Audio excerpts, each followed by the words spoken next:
نحمده ونصلي على رسوله الكريم أما بعد فأعوذ بالله من الشيطان الرجيم بسم الله الرحمن الرحيم باب ما جاء أن الملائكة لا تدخل بيتا فيه سورة ولا كلب فرشتے اس گھر میں داخل نہیں ہوتے جس میں تصویر یا کتا ہو۔ وبه قال حدثنا سلمة بن شبيب والحسن بن علي القلال وعبد بن حميد وغير واحد واللفظ للحسن والحسن بن علي قالوا حدثنا عبد الرزاق أخبرنا معمر عن الزهري عن عبيد الله بن عبد الله بن عتبة أنه سمع ابن عباس يقول سمعت أبا طلحة يقول سمعت رسول الله صلى الله عليه وسلم يقول لا تدخل الملائكة بيتا فيه كلب ولا صورة تماثيلا۔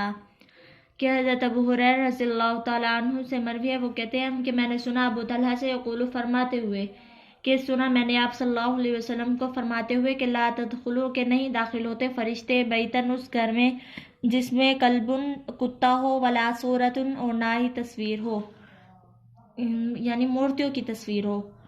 اب دوسری حدیث یہ ہے کہ ابو سعید خدری رضی اللہ تعالیٰ عنہ فرماتے ہیں کہ ہمیں خبر دیا آپ صلی اللہ علیہ وسلم نے بے شک فرشتے نہیں داخل ہوتے اس گھر میں جس میں مورتیوں کی تصویر ہو، اس میں رحمت کے فرشتے داخل نہیں ہوتے۔ سیدنا حضرت ابو ہریرہ سے مروی ہے کہ آپ صلی اللہ علیہ وسلم نے فرمایا کہ میرے پاس جبرائیل آئے اور کہا کہ میں رات آپ کے پاس آیا تھا، مگر حضور جس حجرے میں تشریف فرماتے اس میں صرف اس لیے داخل نہیں ہوا کہ اس کے دروازے میں مردوں کی تصویریں تھیں اور حجرے میں پردے کا باریک کپڑا تھا جس پہ تصویر تھی۔ گھر میں کتا تھا، سو آپ تصویر کے بارے میں حکم فرما دیجیے اس کا سر کاٹ لیا جائے جس سے وہ درخت کی شکل کی ہو جائے گی، اور پردے کے بارے میں حکم دیجیے کہ اسے کاٹ دیا جائے، اس کے 2 تکیے بنا لیے جائیں جو پاؤں میں روندے جائیں، اور کتے کے بارے میں حکم فرما دیے وہ نکال دیا جائے۔ چنانچہ آپ نے ایسے ہی کیا، وہ کتے کا بچہ حضرت حسین رضی اللہ تعالیٰ عنہ یا حضرت حسن کا تھا جو آپ کی چوکی کے نیچے بیٹھتا تھا، جس پر بستر بچھے تھے۔ آپ نے حکم دیا تو وہ بھی نکال دیا۔ اب سورہ اس کی جمع سور بحذف التاء آتی ہے بمعنی تصویر۔ اب صحیح ہے یہ ہے کہ اس کے متعلق تصویر کی تعریف یہ ہے کہ تصویر یہ باب تفعیل کا مصدر ہے، اس کا معنی ہے صورت بنانا، بت، مجسمہ، فوٹو، کسی بھی جاندار یا غیر جاندار کی تصویر، ہیئت جو قلم وغیرہ، کاغذ، کپڑے یا دیوار وغیرہ پر بنائی گئی ہو یا کیمرے سے لی گئی ہو۔ اس کی جمع تصاویر آتی ہے۔ زیر بحث جاندار انسان، حیوان کی تصویر ہے، نخواہ ہاتھ سے بنائی ہو یا کیمرے وغیرہ سے، اس لیے کہ جس طرح چھری سے قتل کرنا جرم ہے تو یقیناً گولی سے مارنا بھی جرم ہے۔ شراب ہاتھ سے نچوڑ کر بنائے یا آلات وغیرہ سے، بہرحال آلہ بدلنے سے حکم نہیں بدلتا۔ یہ وضاحت اس لیے کر دی کہ بعض مغرب ذہنیت کے حامل کہتے ہیں کہ تصویر تو صرف ہاتھ سے بنے مجسمے کو کہتے ہیں، حالانکہ یہ حق و حقیقت سے کورے پن کی دلیل ہے۔ تصویر حرام ہے خواہ جس انداز آلہ سے بنائی گئی ہو۔ جاندار کی تصویر کا حکم۔ جمہور فقہاء علماء کے نزدیک تصویر حرام و گناہ کبیرہ ہے، اللہ تعالیٰ کی رحمت سے دوری اور لعنت کا سبب ہے۔ بے جان کی تصویر کا حکم۔ اس کی 2 قسمیں ہیں، شمس، شجر، کوکب، حجر یا کسی دوسری جان چیز کی تصویر جس کی پوجا کی جاتی ہو اور تعظیم پرستش ہوتی ہو، وہ بالکل حرام ہے۔ نمبر 2، کسی بھی بے جان چیز کی تصویر و نقش جو خوبصورتی یا کسی دیگر غرض کے لیے دیوار پر ہو یا کپڑے پر ہو تو یہ بالکل درست ہے۔ اسی طرح کسی جاندار کی سر کے بغیر تصویر ہو یا مدھم سی تشبیہ ہو تو جس سے مکمل اعضاء کی پہچان نہ ہوتی ہو تو یا حقارت آمیز چھوٹی سی شکل ہو تو بھی جواز کا حکم ہے۔ چنانچہ جو بعض انگوٹھیوں کے متعلق جو مروی ہے وہ بھی اسی پر محمول ہے۔ کیمرے کی تصویر کا حکم۔ یہ عنوان مستقل اس لیے قائم کیا کہ جمہور امت کے برعکس بعض آزاد تبانی کیمرے کی تصویر کو مجسم تصویر کے حکم سے جدا اور مباح قرار دیا ہے۔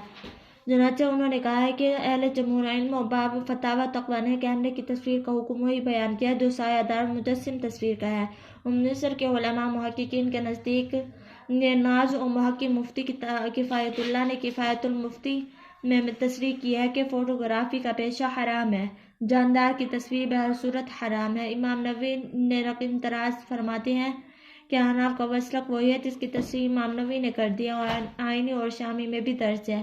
اصحاب مالک کے اکثر فقہاء نے دونوں قسم کی تصاویر کو مکروہ لکھا ہے۔ مجسم تصویر کو تو بالاتفاق حرام کرا دیا ہے، تاہم کاغذ کپڑے والی اصحاب تصویر جس کا سایہ نہیں، مالکیہ میں سے ابن القاسم نے اسے جائز کرا دیا، جبکہ بعض مالکیہ نے اس کو بھی حرام کہا ہے، اور بہرحال کراہت پر تو ان میں سے اکثر کا اتفاق ہے۔ مجسم کا یہی حکم ہے، صرف غیر مجسم کو اکثر نے مکروہ اور بعض نے مباح کہا ہے، لیکن حرمت یقیناً راجح ہے۔ اس کے مقابل کوئی قوی قول منقول نہیں ہے۔ اب مسئلہ یہ ہے کہ میدان جنگ میں یا تصویر آلات اسلحہ وغیرہ استعمال کرنے کی بھی امام محمد نے اجازت دی ہے۔ اب مذکورہ تفصیل و احکام سے حقیقی ضرورت والی صورتیں اجبار اور اضطرار کی وجہ سے مستثنیٰ ہوں گی۔ مثلاً شناختی کارڈ یا پاسپورٹ، آدمی کی پہچان کی ضرورت کے مواقع یہ اس سے مستثنیٰ ہوں گے۔ پے در پہ سکے اور نوٹ پر موجود تصویر پاس ہونے کے باوجود نماز درست ہے، بشرطے کہ جیب وغیرہ میں مخفی ہوں، بالکل ظاہر اور سامنے نہ رکھی ہوئی ہوں۔ تصویر اگر کسی ایسی چیز پر ہو جس پہ تحقیر و اہانت ہو تو اس میں مذائقہ نہیں ہے، مثلاً بچھونے، تکیہ، قالین، چٹائی، جوتی وغیرہ پردوں اور نصب شدہ یا اوپر لٹکی ہوئی اشیاء پر نہ ہو۔ حدیث مبارکہ میں مطلق ہے کہ گھر میں تصویر ہو، خواہ تعظیم کی صورت میں ہو یا تحقیر میں، وجود تصویر پر بلا مجبوری سبب محروم ہے، اس لیے بہر صورت اجتناب اولیٰ ہے۔ امام نووی ہی کی ذکر کردہ علت یہ بیان کی ہے کہ چنانچہ زہبا کی حدیث ثالث میں ہے کہ جبرائیل علیہ السلام نے کہا کہ یہ کاٹنے کا حکم تصریح ہے، صریح تصویر نہ ہو۔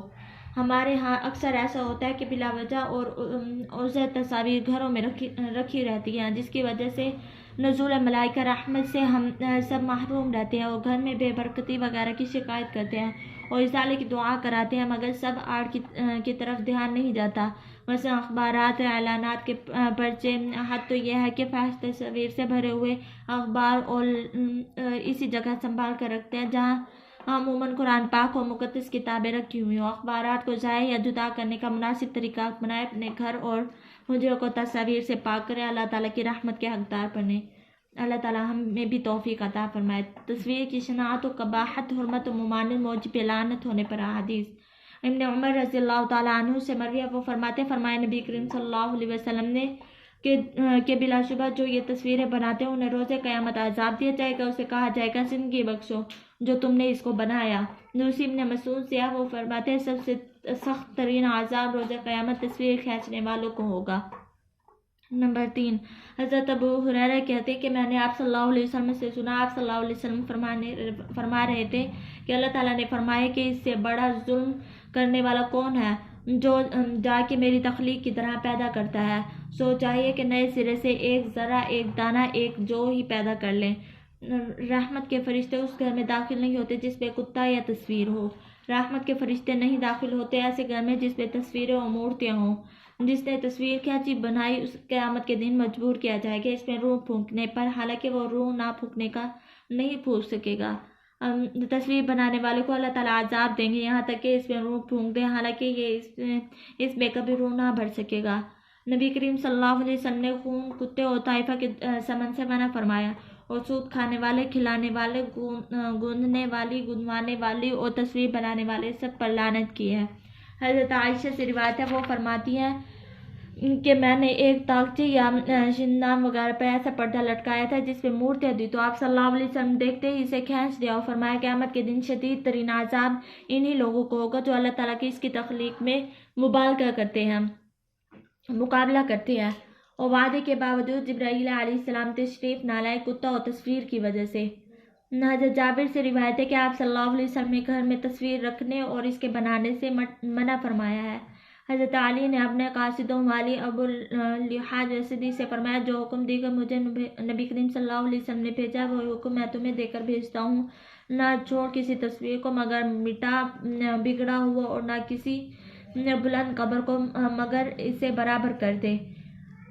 اس سے معلوم ہوتا ہے کہ نتیجہ یہ ہے کہ کتا، عادی جمبے یا جاندار کی تصویر والے گھر میں فرشتے ہرگز داخل نہیں ہوتے۔ صحابہ کرام کے اقوال و تعامل۔ اکثر امیر المومنین سیدنا عمر رضی اللہ تعالیٰ عنہ نے نصارہ سے فرمایا کہ ہم تصاویر والی مورتیوں کی وجہ سے تمہارے کنیسوں میں داخل نہیں ہوں گے۔ خلیفہ راشدین حضرت علی کا قول حدیث یہ ہے کہ ابن مسعود صاحب دعوت کے ہاں تصویر دیکھ واپس لوٹ آئے۔ ابو مسعود نے صاحب دعوت سے پہلے ہی استفسار کیا، پھر تصویر ہٹانے اور مٹوانے پر داخل ہوئے۔ حضرت ابو ہریرہ نے ایک بچے کے ہاتھ میں ٹکڑے پر بنے گھوڑے کو دیکھا تو فرمایا، یہ نہیں دیکھتے ہو؟ آپ صلی اللہ علیہ وسلم نے فرمایا، یہ تصویر کا کام وہ کرے گا جس کا آخرت کی کامیابی میں کوئی حصہ نہیں۔ طویل واقعہ ہے کہ مصور بن مخرمہ ابن عباس کی عیادت کے لیے آئے تو ابن عباس نے ریشم اور تصویریں دیکھ کر تنبیہ فرمائی اور ناپسندیدگی کا اظہار کیا، تو وہاں سے نکلنے کے بعد مصور نے وہ کپڑے اتار دیے اور تصاویر کے سر مٹوا دیے۔